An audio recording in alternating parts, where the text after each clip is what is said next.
Hello and welcome back to the channel, and welcome to another new project. This is a Seat Altea XL, and quite fairness, I didn't even know these existed. I knew there was a Leon, and I knew there was an Altea. I didn't know there was an Altea XL, but this car's a little bit special actually, and I'll get to it. As you all know, I've been chopping and changing my cars, trying to find the best route. So I had the Mondeo V6, which was great for the dogs and that, and I've had my little Bilingo van, which was great. But they were both costing us over £60-70 a month in tax. The Mondeo to go through to pick my son up was costing us £20 and £30 a time. That's times two, so it was up to £50-60 a week just to go back and forward to pick them up.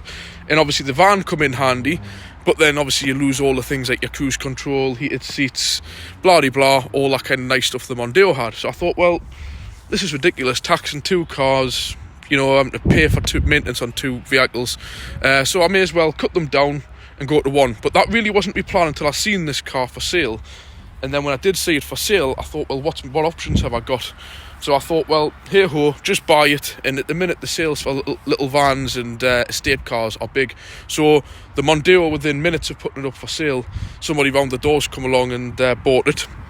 And the van, there's meant to be somebody coming on the weekend for that, deposit taken on it. So now I'm just down to this, which allows us to spend a little bit of money on it. First of all, first thing that drew us to this car was the fact it's the XL. It's got a much bigger back end on it than a standard Altea, which is what I need for the cage, which I'll show you when I open it up.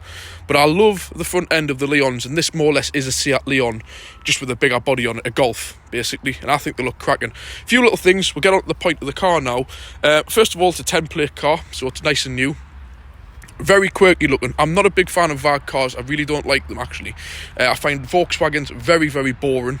I find the Seats, these range, quite nice styling, which I always have liked them. The Ibizas, Alteas, the Leons, etc, etc. Skoda, yeah, here and there, I like them, but you know, they're cheaper than Volkswagen, great. But not my cup of tea. And then we've got Audis, which I personally find very bland and very expensive for what they are, considering an Audi is exactly the same as a Seat or a Skoda, so you're better off paying the less money and getting one of these. So my biggest issue when I come to getting a car, I just like something a bit different. Like the Mondeo was a Gear X, it was a V6 estate, quite rare. The Bilingo, it's not just your regular van, it's a crew cab. You've seen me Chrysler 300C Hemi that I had, different. You know, I'm not keen of the run-of-the-mill cars. I like something just different, and this is perfect for what I want. So we'll get into the actual specs of the car. First thing I love with these, always have done since the day they come out, where's the wipers gone? Where are the wipers? Hidden in the air posts. I love that. So I might just be very simple with things like this, but that to me is a winner. I love it. Just different things that you don't see, and I'll get to a few of these on with this on other things around it. Just really like that idea, how it looks like it's got no wipers, nice and streamlined, and they're tucked nicely away up into the A-pillars. Front end like a Leon, but just a bit bigger. I don't know if you agree with us, but just leave a comment below. I think it's a damn looking car, good looking car. To say it's just an MPV, a people carrier. Not many cars look this kind of sleek and streamlined at the front end. So anyways, there we go.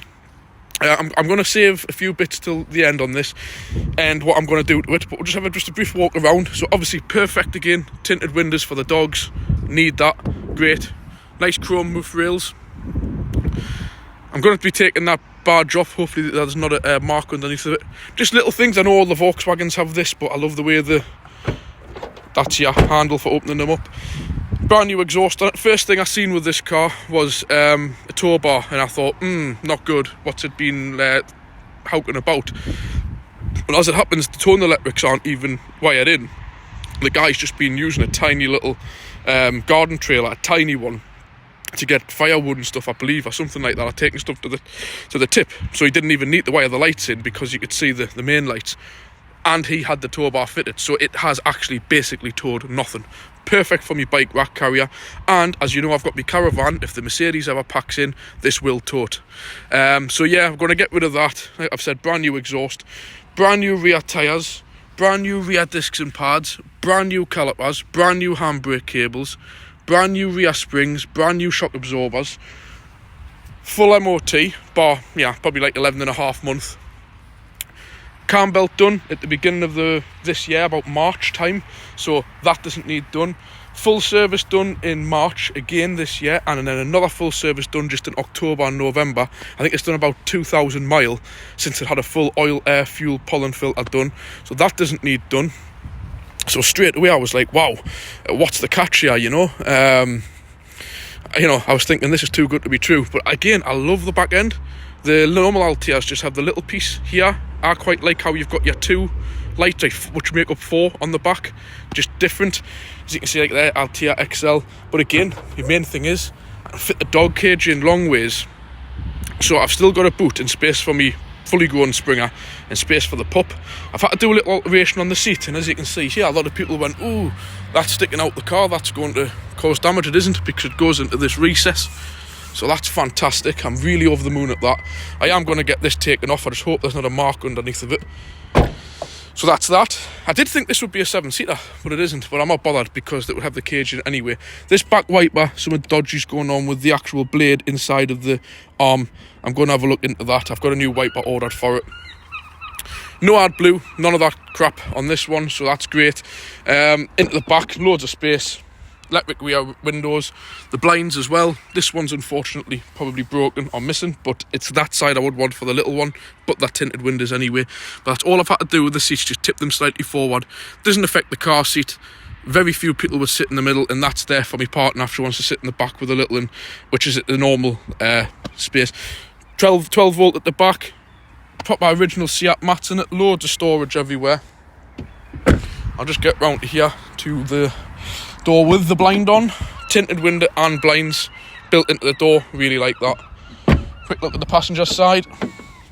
I've got my son's seat in there ready to go, but it's just your standard VAG stuff. We'll get into that, but there's just loads of room. You're sat right up high. It's another really good thing I like about this. You're sat up high, nice high driving position, which I must admit I miss with the Freelander and me L200 and stuff. You're just that bit higher up than a standard like Leon, so fantastic. But I said this car was something special at the beginning of the video. Has anybody spotted what that is yet? Apart from it being very rare. You hardly see any Alteas to start with. The XLs are even more rare again. It's just hiding here. That may not mean nothing to nobody. Red, full 3-letter red TDI. Yep, that's why. Because it is the 170 brake horsepower CR 2-litre turbo diesel, which are rather quite reliable. Unfortunately, it means it's got a DPF, but I do a lot of long runs now, so it's not going to bother us. But yeah, basically this has got the same engine in as the Skoda VRS diesel, the Seat Leon Cupra in FR diesel, the same as the Golf GT TDI, and the same as whatever Audi call their like top spec higher powered ones.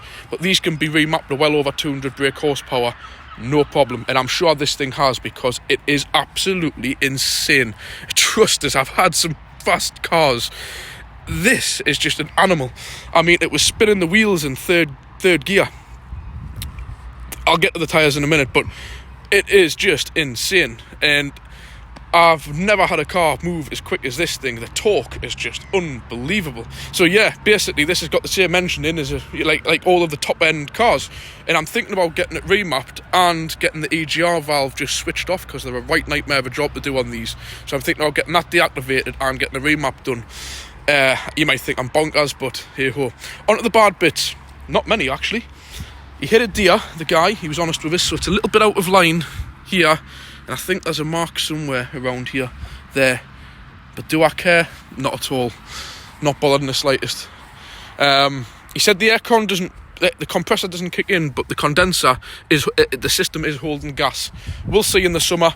I may get it, what you call it, a new compressor and fit it to it, but we'll see.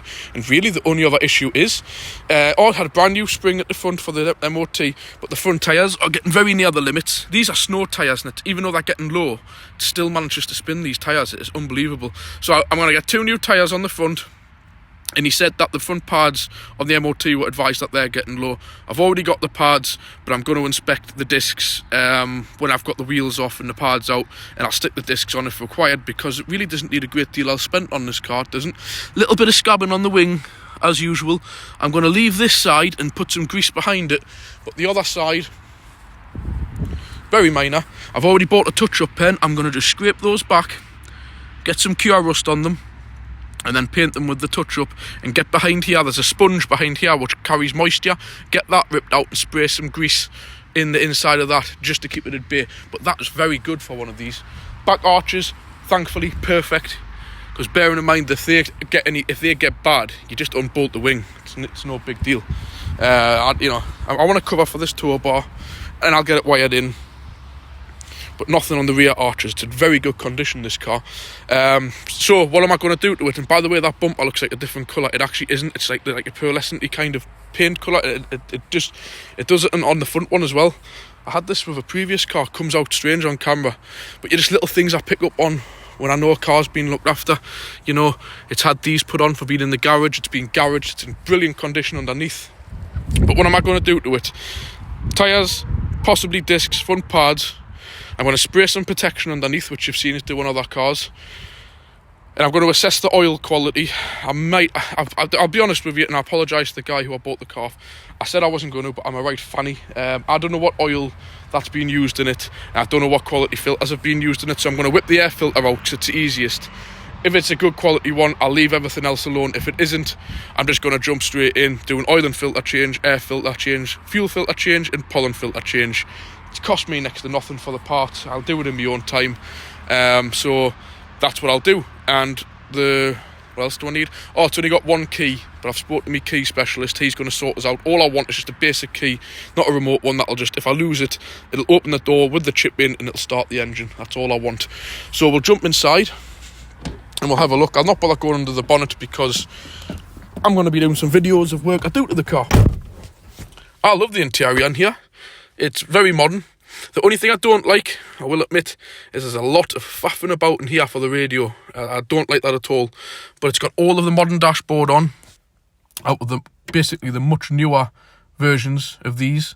Like a Leon FR steering wheel, because this is actually classed as the Sport on the logbook. So you've got the Sport steering wheel. It's got all the full Bluetooth connectivity built into the car, so that's great. That's an optional extra. Dual zone climate control. It's got all the MMI system, Bluetooth, music streaming, tyre pressure warning system, electric folding mirrors if they'll work with the ignition off, which they won't. So I'll just show you. These, by the way, are quite a big deal for VAG cars because you don't often get them, as well as being heated, obviously. Like I said, all of this, just check that we don't get loud music coming on. Turn that down. All this is great. It comes through as one system, but what I don't like is to get through the radio stations. It's a bit of a faff. I find it easier to use these, and all of the climate control settings come through on there as well as just using, again, I love this, none of this stupid screen carry on, just basic buttons for where you want it to blow and what you want it to do, and then the temperature's just an up and down, nice and simple. But I like this screen here, how it's all like modern style white kind of graphics on it, you know. I like that. And what I am going to do, I've got Vagcom VCDS. I'm going to do a few adaptations to this, because what you can get, what I don't like with this car is like the speedo, like the 30 and stuff, it's like very far away and small to see. I don't like that. And supposedly you can do an adaptation so you can get it to come up on this menu in big letters. If you look at the kilometres at the bottom, just above the mileage, that tells you your kilometres, because if you notice, there's nothing on there. But through these options here, when you go through your settings, you can get it to activate so that it shows in great big numbers your speed, which I really want to get that activated, as well as a few other little things like to make the car pip when you lock and unlock the doors.